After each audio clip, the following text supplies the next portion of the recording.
The at-home series is back. Today we're doing the KFC famous bowl. Let's get it!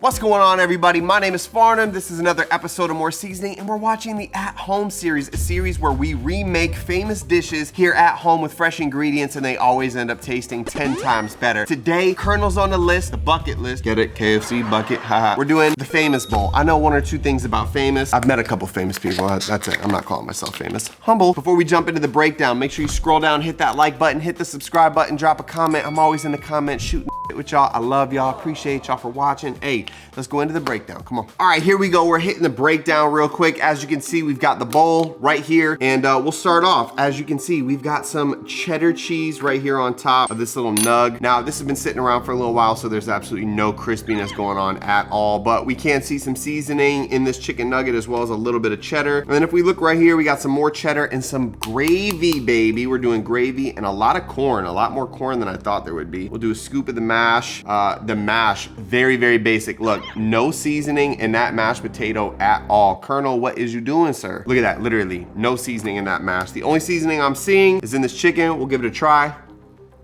Honestly, it's not hot, but even if it was hot, it tastes like cardboard. We could do a lot better.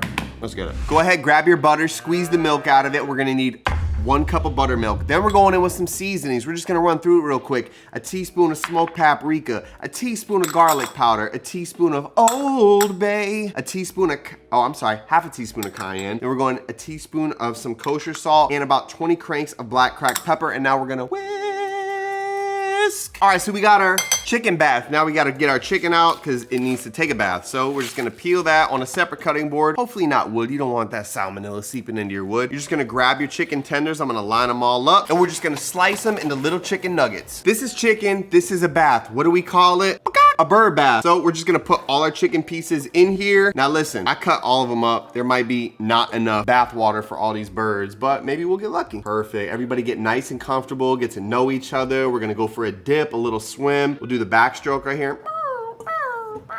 All right, so I'm gonna let those marinate until they're ready to jump into flour. Speaking of flour, we gotta make some. Let's go. All right, when the birds come out of the bath, they're gonna jump into here, and it's going to be 1 cup of flour, a teaspoon of smoked paprika, a teaspoon of garlic powder, half a teaspoon of cayenne pepper, 1 teaspoon of Old Bay seasoning, 1 teaspoon of salt, and 20 cranks of black cracked pepper. And now we mix. All right, 2 things. It's funny that we're making something by the Colonel, and there's also corn in it, and corn is Colonel as well. Anyway, not to be corny, but this is the hardest part of the whole recipe. This is exactly what we have to do. Pay close attention.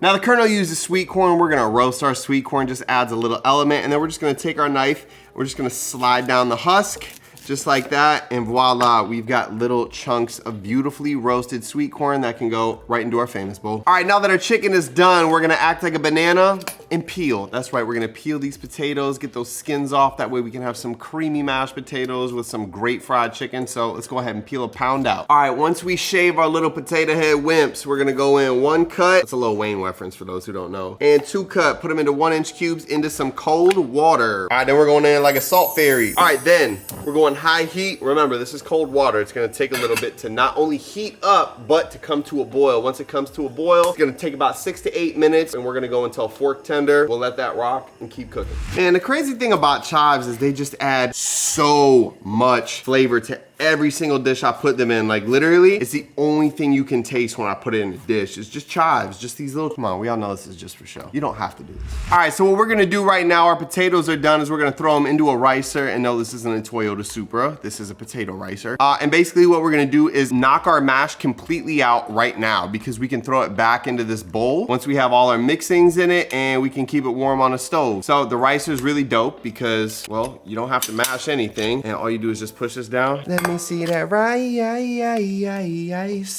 Boom, then we just repeat. I'm on my Jillian Michaels shit right now. I'm in the deepest lunge ever. And we're just throwing in a couple tablespoons of butter into these mashed potatoes. The reason why, because it needs it. All right, we got our butter in. Now we're doing a few. We want nice, good, savory potatoes, right? Want a few pinches of salt. Then we're gonna go in with our chives that we cut up just to add some brightness, some pepper. Can't go wrong with a little bit of pepper. They didn't put any in theirs. It was just like plain white, not my vibe. Then we're gonna go in with equal amounts sour cream as we did butter. That looks like about 2.5 tablespoons. I'm good with that. And then just a dash of some heavy whipping cream just to bring things together nicely, about 2 tablespoons. And now we're gonna mix. All right, so obviously we still gotta fry our chicken, make the gravy. So what I did was I left a little bit of that starchy water in there, and I'm gonna put my potatoes in here. That way they don't dry out, and then I can just keep these on a nice low heat, and it's gonna keep them hot. It's gonna keep all that flavor in there. By the way, we did taste this, and it's incredible. If you're familiar with my channel, you know we usually sauce our potatoes up a lot more than this, but listen, we got a lot of elements here. We got some really saucy gravy. I don't wanna overdo it, so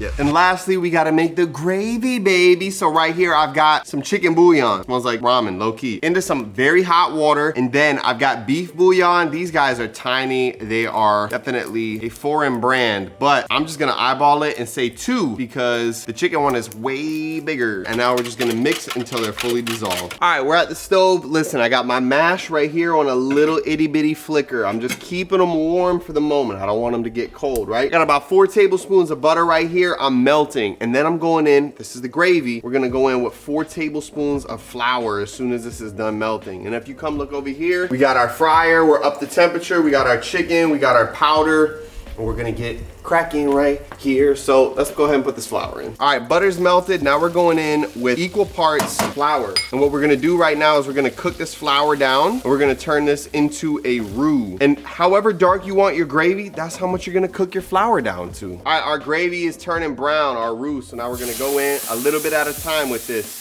Now watch it, you're gonna get some kickback. Hit it with a little more, hit a little more. All right, so you're gonna look down at this gravy and you're gonna be like, how'd it get so light? I'll be real with y'all. The last one, I cooked that butter and that flour too much. It got away from me. I wasn't able to grab my sauce, but check it out. Now, we got some ill gravy. And what we're gonna do at this point is we're just gonna let it reduce. We're gonna get it up to a nice bare simmer. We want that steam to come out. We want some of this water to reduce until we get it to the exact consistency that we want. In the meantime, while that's rolling, you know what time it is. It's time to make this fried chicken, ladies and gents. So we got our fryer on 350 degrees. Now come on over here. You can just follow along real quick. We're gonna do it for real, for real. We got our wet and our dry hand. Pick that chicken up. Make sure we get some of that extra juice off into that dry. And then we're gonna go ahead and pack it in with our dry one. And we're just gonna continue to do this until we got as much as we need.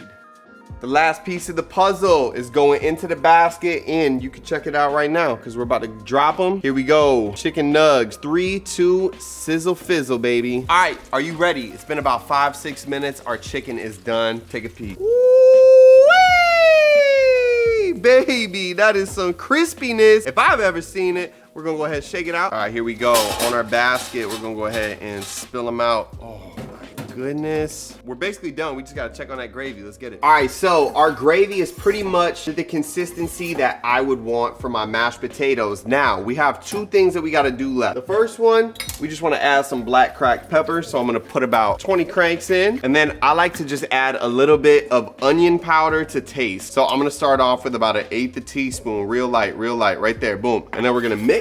All right, we just taste tested it. It is incredible. That bouillon is great. It does have a lot of salt, but it could use just a pinch more salt. That's the most crucial thing. You don't want to salt this and season this until the very end because a lot of that water is going to evaporate and those flavors are going to concentrate. So I just added a tiny pinch in. And at this point, ladies and gentlemen, our gravy is done. Our mashed potatoes are nice and hot. Our chicken is fried. Our famous bowl is ready to be put together. Let's go.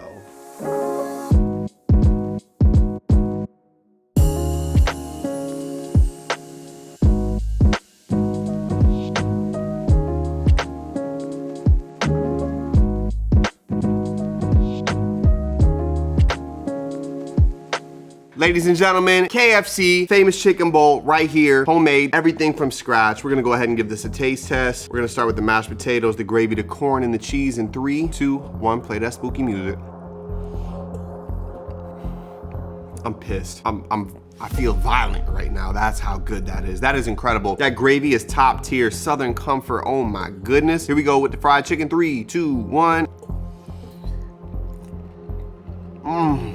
That's everything. Oh my God, wow, that is incredible. That is fire. I'm not capping, top tier. Jamari's so sad because I told him I was gonna let him eat this thing, but I gotta have one more bite because this is insanity right here. This is, You got chicken in there?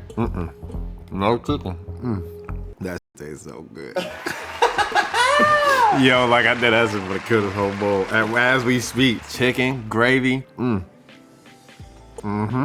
gas. Like, this is better than KFC, I ain't gonna lie to you. The mashed potatoes with a little bit of sour cream and the chives in it. And I don't even like corn, but the sweet corn roasted gives it like this, like, little brightness, freshness. that, it kinda got like a smoky taste to it. So in my book, it's a 5-star KFC bowl. Ladies and gentlemen, star scale time. Jamari just hit his with the 5-star. Listen, you know I'm as honest as I can be. This is 20 times better than the KFC famous bowl. That gravy tastes incredible. The mashed potatoes taste amazing on their own. There's a lot of flavor in there. And that chicken, the Old Bay, is like that secret ingredient that's just really driving it home. 5 stars, 5-star recipe right here. Hey, thank you for watching. My name is Farnum. This is More Seasoning, and this is the KFC famous bowl at home. I appreciate you. Make sure you hit that like button, hit that subscribe button, drop a comment below. Let me know what kind of videos you want to see next. I'm always down there replying. Don't forget to check out my IG and my TikTok as well for those quick recipes that are not here on YouTube. Appreciate y'all. We out.